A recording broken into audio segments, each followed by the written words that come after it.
আমাদের দেশেও কিছু মানুষ এরকম অস্থির আছে, কিছু থেকে কিছু হইলেই মনে করে যে সাহায্য এত তাড়াতাড়ি আসে না কা, ইরাকে কেন সাহায্য আসে না, ইরানে কেন সাহায্য আসে না, সারা দুনিয়ার মানুষ ওদের জন্য দোয়া করতেছে, আমরা সাহায্য কেন দেখি না? সাহায্য কি আমাদের নিজের হাতে? আল্লাহ যখন উপযুক্ত মনে করবেন তখনই সাহায্য দিবেন। কাফেরদের একটা বদ অভ্যাস ছিল, ওরা খালি আযাব ত্বরান্বিত করত। ওরা চাইতো যে তুমি যদি সত্যবাদী হয়ে থাকো তাহলে আযাব আসে না কেন আমাদের উপর? আমরা যে ধর্ম পালন করি এটা যদি মিথ্যাবাদী হয়ে থাকে তা আমাদের উপর আযাব কেন আসে? আমাদের দেশেও কিছু মানুষ এরকম অস্থির আছে, কিছু থেকে কিছু হইলেই মনে করে যে সাহায্য এত তাড়াতাড়ি আসে না কা, ইরাকে কেন সাহায্য আসে না, ইরানে কেন সাহায্য আসে না, সারা দুনিয়ার মানুষ ওদের জন্য দোয়া করতেছে, আমরা সাহায্য কেন দেখি না? সাহায্য কি আমাদের নিজের হাতে? আল্লাহ যখন উপযুক্ত মনে করবেন তখনই সাহায্য দিবেন। মুজিজা কি আমার নবীর নিজের হাতে? আল্লাহ যখন মুজিজা দেওয়ার উপযুক্ত সময় মনে করবেন তখনই মুজিজা দিবেন। তো কাফের তাদেরকে যখন রাসূল সাল্লাল্লাহু আলাইহি সাল্লাম দাওয়াত দিতেন, তারা এই দাবিটা করত, আমরা যদি মিথ্যাবাদী হয়ে থাকি, আমাদের ধর্ম যদি মিথ্যা ধর্ম হয়ে থাকে, হে মুহাম্মদ সাল্লাল্লাহু আলাইহি সাল্লাম, তুমি তো বলতেছো তুমি যে ধর্ম নিয়ে এসেছো এটাই সঠিক, আমরা যেটা পালন করতেছি বাপদাদার ধর্ম এটা ঠিক না। তো যদি আমাদেরটা ভুল ভ্রান্তি আমাদেরটার মধ্যে থাকে, আমাদের ধর্মটা যদি গলত হয়, তাহলে গজব কেন আসে না? আল্লাহ পাক রব্বুল আলামিন এই কথাটাই বলতেছেন যে ক্বাবলাল হাসানাতে, স্বাভাবিক পরিস্থিতি পার হওয়ার পরেই না একটা গজবের সময় আসবে। প্রত্যেক মানুষকে তো কিছু সময় দেওয়া হয়। আল্লাহ পাক এই কথাটাই বলতেছেন, ওয়ায়াস্তাজিলুনাকা বিস-সাইয়্যাতি ক্বাবলাল হাসানাহ, ওয়ায়াস্তাজিলুনাকা, হে নবী, তারা তো খারাপ সময়ের তারা করতেছে, শাস্তির তারা করতেছে, ক্বাবলাল হাসানাতি, সুন্দর ভালো সময় পার না হওয়ার আগে। ভালো নরমাল একটা সময় মানুষের থাকে, এইটুকু সুযোগ আল্লাহ সকলকে দিয়া থাকেন। এটা শেষ হইলে এরপরে না আযাব আসবে। ওয়াকাদ খালাত মিন ক্বাবলিহিমুল মাসলাত, তারা যে জিনিসের কামনা করতেছে, বিপদের কামনা করতেছে, অথচ এরকম বিপদ ইতিপূর্বে বহুত মানুষের উপর এসেছে।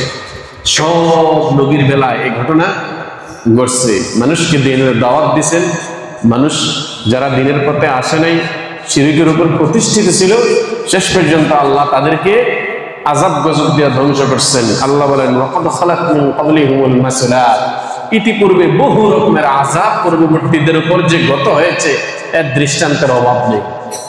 তারা নিজেরাও জানে, যারা ঈসা আলাইহিস সালামের সাথে বেয়াদবি করছে, যারা মূসা আলাইহিস সালামের সাথে বেয়াদবি করছে, তাদের কিতাবের মধ্যেও তো ফেরাউনের ঘটনা ছিল। ঈসা আলাইহিস সালামকে যারা হত্যা করার চক্রান্ত করেছিল তাদের কি শাস্তি হয়েছে, এগুলা তাদের কিতাবে ছিল না? ছিল। ওয়া ইন্না রাব্বাকা লাযু মাগফিরাতিন লিন-নাসি আলা যুলমিহিম, আল্লাহ পাক রব্বুল আলামিন বলেন, অথচ নিশ্চয়ই আপনার প্রভু, নবী হে, আপনার প্রভু তো এমন সত্তা, লাযু মাগফিরাতিন লিন-নাসি আলা যুলমিহিম, মানুষ অহরহ জুলুম অত্যাচার করার পরেও আপনার প্রভু তাদেরকে ক্ষমা করে। জিন্দিগি ভর জুলুম অত্যাচার করছে, শেষ বেলায় এসে যদি আল্লাহর কাছে চোখের পানি ফেলে রোনা জারি করেন, আমার আল্লাহ ক্ষমা করেন কি করেন না? আল্লাহ তাআলা এটাই বলতেছেন, ওয়া ইন্না রাব্বাকা লাযু মাগফিরাতিন লিন-নাস, আমার আল্লাহ তো ক্ষমাশীল, ক্ষমাপরায়ণ, আলা যুলমিহিম, মানুষ জুলুম অত্যাচারের উপর প্রতিষ্ঠিত থাকার পরেও আল্লাহর কাছে ক্ষমা চাইলে আল্লাহ ক্ষমা করে দেন। ওয়া ইন্না রাব্বাকা, তবে হে আপনার প্রভু কিন্তু আযাব দেওয়ার বেলায় খুব শক্তিশালী। ক্ষমা করেন ভালো কথা, কিন্তু যারা নাকি ক্ষমা না হইয়াই দুনিয়ার থেকে বিদায় হয়েছে, এরকম লোককে আমার আল্লাহ শাস্তি দেওয়ার বেলায় খুব কঠোর। তো যাদের চান কপাল, যারা জুলুম অত্যাচার করার পরেও আল্লাহর কাছে তওবা তিল্লা করে ক্ষমা চেয়েছেন, আল্লাহ তাদেরকে ক্ষমা করে দিচ্ছেন। আর যারা ক্ষমা চায় না বা যাদের গুনাহগুলো মাফ হয়নি, তাদের শাস্তি অত্যন্ত কঠিন। ويقول الذين كفروا لولا أنزل عليه آية من ربه ويقول الذين كفروا কাফেররা আল্লাহ পাক রব্বুল আলামিনের কাছে, রাসূল সাল্লাল্লাহু আলাইহি ওয়াসাল্লামের কাছে এই দাবি করত, লাউলা উনজিল আলাইহি আয়াতুম মির রাব্বি, যে রাসূল তার প্রভু কেন তাকে নিদর্শন দেন না। তারা রাসূলুল্লাহর কাছে এই দাবি করত যে তার প্রভু তাকে কেন নিদর্শন দেন না। তাদের কথা হলো, মুসা আলাইহিস সালামকে আল্লাহ যে মুজিজা দিবেন, ঈসা আলাইহিস সালামকে আল্লাহ যে মুজিজা দিবেন, কই তোমার মধ্যে তো এরকম কিছু দেখি না। আসলে তারা মুজিজাই বুঝে নাই। ওরা মনে করছে, বেকুফরা মনে করছে সব নবীর বেলায় বুঝি মুজিজা একরকম হবে। সব নবীর বেলায় কি মুজিজা একরকম হবে? আল্লাহ পাক রব্বুল আলামিন সমস্ত নবীদেরকে মুজিজা দান করছেন। আল্লাহ আদম আলাইহিস সালামকে মুজিজা দান করছেন, আল্লাহ মূসা আলাইহিস সালামকে মুজিজা দান করছেন, আল্লাহ পাক রব্বুল আলামিন দাউদ আলাইহিস সালামকে মুজিজা দান করছেন, আল্লাহ তাআলা সুলাইমান আলাইহিস সালামকে মুজিজা দান করছেন, ঈসা আলাইহিস সালামকে আল্লাহ মুজিজা দান করছেন। সব নবীর মুজিজা কিন্তু একরকম ছিল না। একরকম ছিল? আল্লাহ পাক রব্বুল আলামিন বলেন, নবী মূসাকে আমি একরকম মুজিজা দান করছি, নবী ঈসাকে আমি আরেক রকমের মুজিজা দান করছি। যেই জামানায় যে জিনিসের প্রভাব বেশি থাকে, ওই প্রভাব সম্পূর্ণ জিনিসটাকে ধ্বংস করার জন্য আল্লাহ নবী রাসূলদেরকে যে পাওয়ার আর শক্তি দেন, সেই শক্তির নামই হলো মুজিজা। যেই নবীর জামানায় যে জিনিসের প্রভাব বেশি থাকে, ওই প্রভাব সম্পন্ন জিনিসটাকে মূলোৎপাটন করার জন্য আল্লাহ তাআলা নবীদেরকে যে শক্তি দান করেন, এটার নাম হলো মুজিজা। দেখেন, ঈসা আলাইহিস সালামের জামানায় চিকিৎসা বিদ্যার প্রভাব ছিল। ঈসা আলাইহিস সালামের জামানায় চিকিৎসা বিদ্যার প্রভাব ছিল। মূসা আলাইহিস সালামের জামানায় জাদু বিদ্যার প্রভাব ছিল। আল্লাহ মূসা আলাইহিস সালামকে মুজিজা দান করছেন, ঈসা আলাইহিস সালামকে মুজিজা দান করছেন, আল্লাহ দাউদ আলাইহিস সালামকে মুজিজা দান করছেন। দাউদ আলাইহিস সালামের জামানায় মানুষ, ওই সময় মানুষ অস্ত্র বানিয়ে বানিয়ে অস্ত্র বিক্রি করত। দাউদ আলাইহিস সালামকে আল্লাহ এমন মুজিজা দান করছেন, তিনি নিজে অস্ত্র বানাইতেন, তিনি দাও বানায়া বাজারে বিক্রি করতেন, কুঠার বানাইতেন, হাতুড়ি বানাইতেন, এই সমস্ত জিনিস বানিয়ে বানিয়ে বাজারে বিক্রি করতেন। আল্লাহ পাক রব্বুল আলামিন দাউদ আলাইহিস সালামকে এমন মুজিজা দান করছেন, হাদিসের মধ্যে এসেছে, দাউদ আলাইহিস সালাম কামারের দোকানে আপনি গিয়া দেখবেন, কামারকে নিজের মন মতো বানাইতে হইলে এটাকে আগে ভালো মতো আগুনের মধ্যে সিদ্ধ করে তারপর পিটাইতে হয়। হ্যাঁ, কামার লোহাকে আগে ঠিক মতো নরম করে নিজের মন মতো বানানোর জন্য এটাকে পিটাইয়া তারপর নিজের চাহিদা অনুযায়ী জিনিস বানায়। আল্লাহ তাআলা দাউদ আলাইহিস সালামকে এরকম মুজিজা দান করছেন। এই লোহাগুলোকে আগুনের মধ্যে দিতে হতো না, পিটাইয়া সোজা করতে হতো না। আল্লাহ তিনাকে এরকম মুজিজা দান করছেন, লোহাটাকে হাতের মধ্যে নিয়ে যখন নাকি এরকম চাপ দিতেন, আঙ্গুলের ফাঁক দিয়া ওই লোহাগুলো মোমের মতো গলে গলে পড়তো।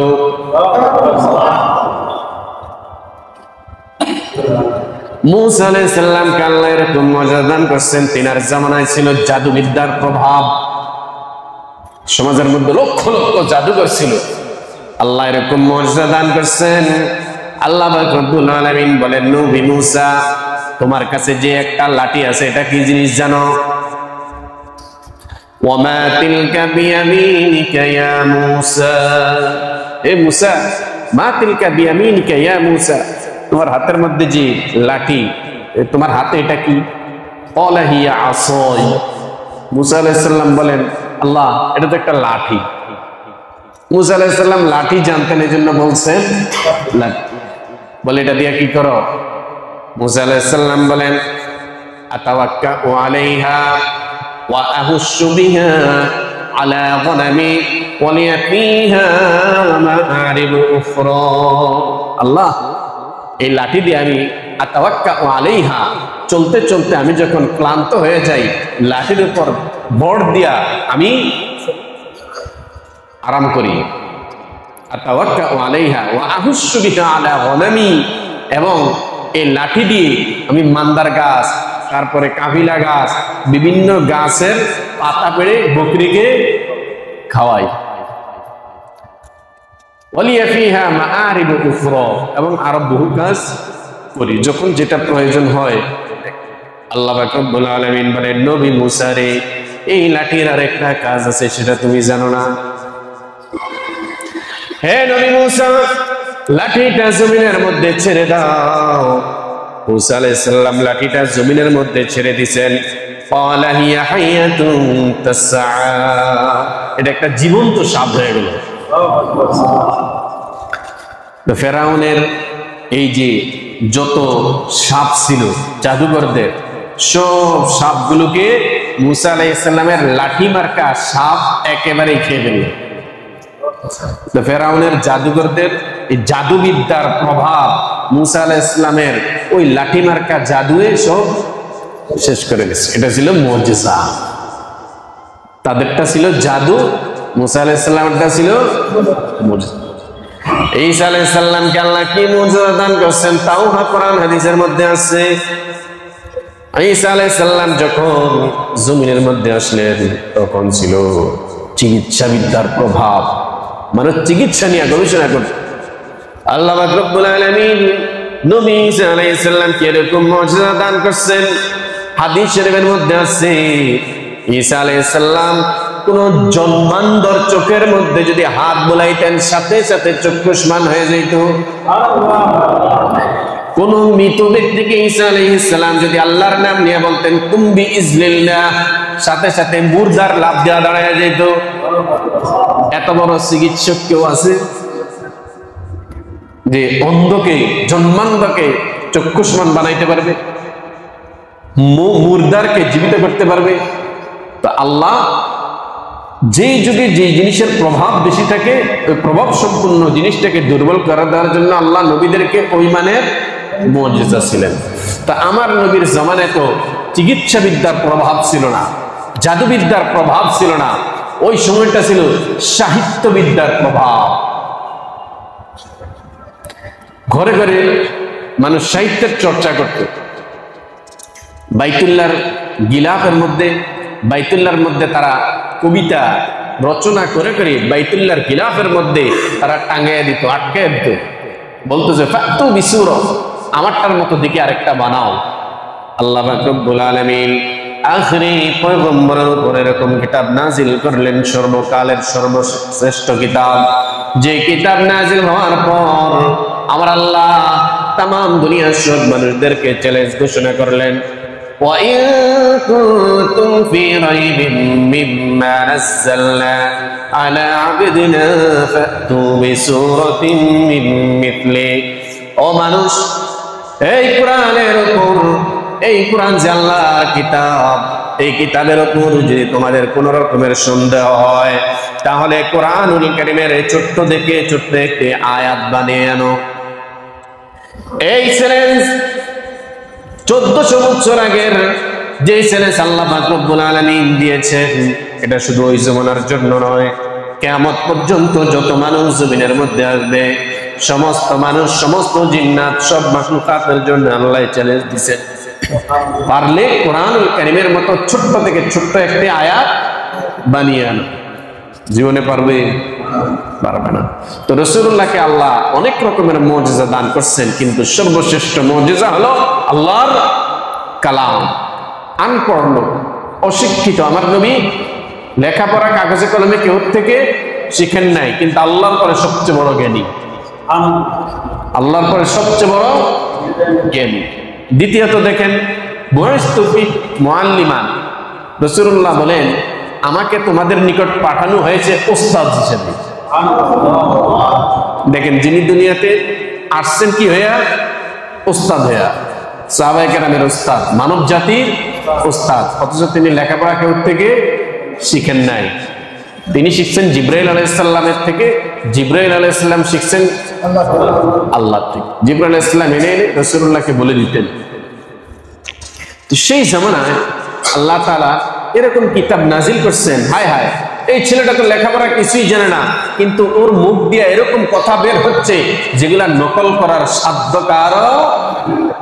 এটাই তো কোরআনুল কারীম যে আমার নবীর বানানো না, এটাই তো বড় প্রমাণ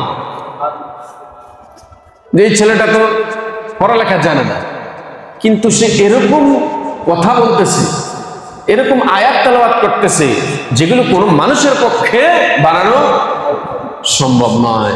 তা আল্লাহ এত বড় মুজিজা আল্লাহ নাজিল করলেন, আল্লাহর নবীর উপর আল্লাহ পাঠাইলেন। এরপর ওরা বলতেছে যে ওয়ায়াকুলুল লাযীনা কাফারু লাউলা উনজিলা আলাইহি আয়াতুম মির রাব্বি, তুমি যদি সত্যি নবী হয়ে থাকো, তোমার উপর যেগুলো নাজিল করা হয়েছে, তাহলে তোমার উপর কেন এই নিদর্শন আসে না? ইন্নামা আনতা মুনদির, হে নবী, আল্লাহ পাক রব্বুল আলামিন বলেন, নবী মুজিজা দেওয়া আর না দেওয়া এটা তো আপনার হাতে না। ওরা তো বেকুব, ওরা যে আপনার কাছে মুজিজা চায়, মুজিজা কি আপনার হাতে? মুজিজা তো কার হাতে? আল্লাহর হাতে। আল্লাহ তাআলা বলেন ইন্নামা আনতা মুনজির, হে নবী আপনি তো হলেন ভয় প্রদর্শনকারী, তাদের অপকর্ম থেকে আপনি তাদেরকে ভয় দেখাবেন, পরকালের ব্যাপারে আপনি তাদেরকে ভয় দেখাবেন। ইন্নামা আনতা মুনজির, আপনি তো তাদেরকে ভয় দেখাবেন, কিন্তু আপনার মুজিজা দেখানো তো এটা আপনার কাজ না। এই সহজ কথাটা ওরা বুঝে না। অলিকুল্লি কওমিন হাদ, এবং প্রত্যেক জাতির জন্যই একজন পথ প্রদর্শক ছিল। তারা যে সমস্ত নবীগণের কথা বলতেছে যে মুসা আলাইহিস সালামের কাছে তো মুজিজা আসতো, ঈসা আলাইহিস সালামের কাছে তো মুজিজা আসতো, আসলে ঈসা আলাইহিস সালাম তো মুজিজা দেখাইতে পারেননি, মুসা আলাইহিস সালাম তো মুজিজা দেখাইতে পারেননি, বরঞ্চ এই মুজিজা পাঠিয়েছেন কে? আল্লাহ। কোন নবীর হাতে তো মুজিজা নেই।